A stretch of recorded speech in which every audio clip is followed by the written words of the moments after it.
Thank you, Madam Chair. I move Amendment 143.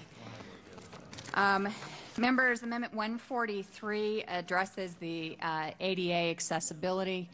One of the things that's come up in committee is, of course, we are under the medical marijuana section here.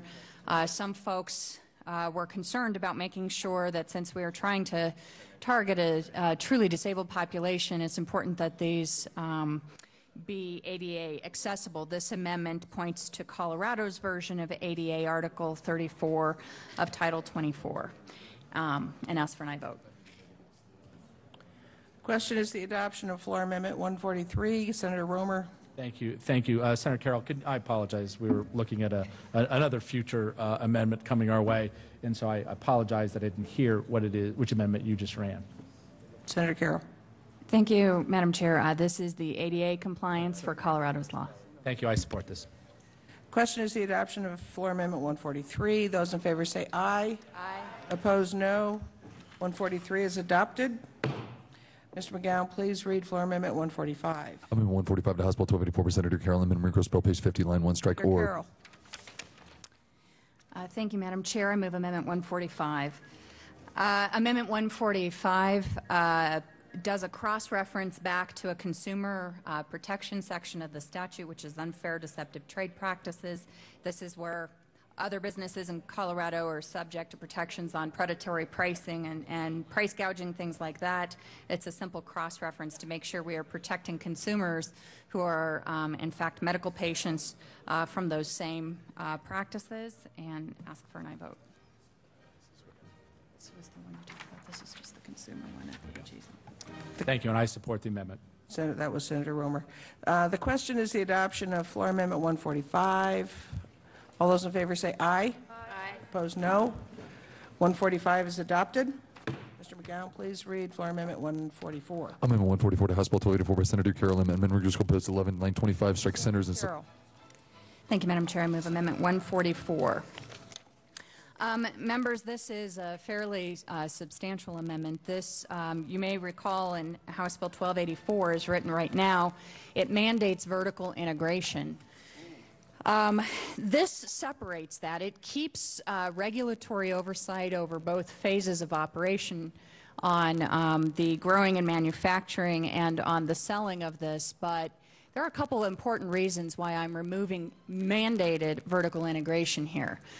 One of them is for general market principles. I think whatever the business, and I realize there's unique feelings about this business, but in other businesses, this is extremely strong intervention on normal market principles to require a mandated vertical integration.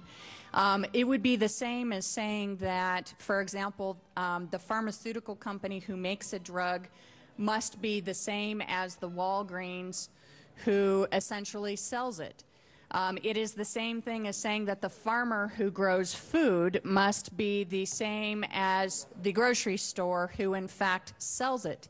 We don't do that because it is anti-competitive. In fact, that kind of forced consolidation is a market predictor for driving up prices. I think the best market response on this is to allow some to be vertically integrated, some not. The second problem, besides the market imposition on doing a mandated vertical integration here, is that it's a different skill set. Right now, I think we are wanting the face of these clinics to be as legitimately healthcare oriented in feeling and nature as possible. We want it to feel like a medical health clinic. It is a different skill set. I do not want to force people who are good with patient interaction with a health clinic to suddenly become really good at growing pot if they want to stay in business. That is not the same skill set. At least it shouldn't be mandated by the state that if you have a good, legit, open business right now, that you better learn how to grow your pot really quickly if you want to stay in business whatsoever. Likewise, the people who are basically have whatever their skill set is on growing medicinal marijuana in the first place may not be, in all cases, the folks you want being the face of interaction with patients.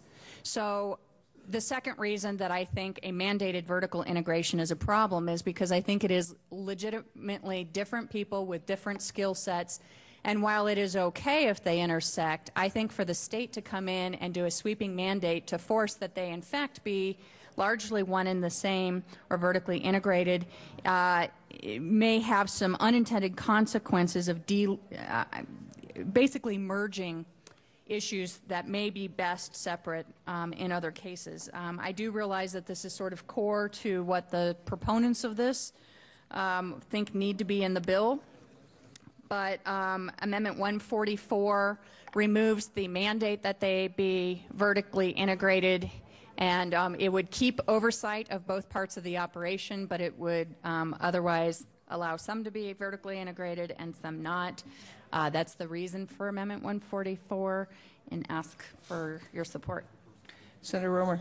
Yeah, thank you. And again, members, we're in a little bit of an uncharted territory.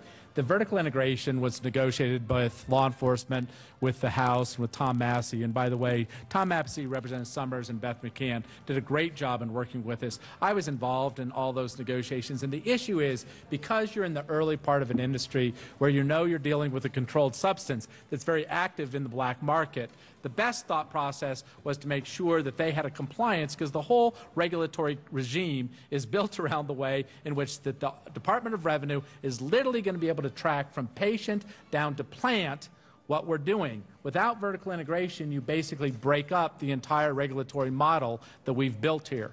So you might as well forget the bill, because at this point, with this amendment, this bill dies, because there is no regulatory model that works. And so I would strenuously ask you no on this.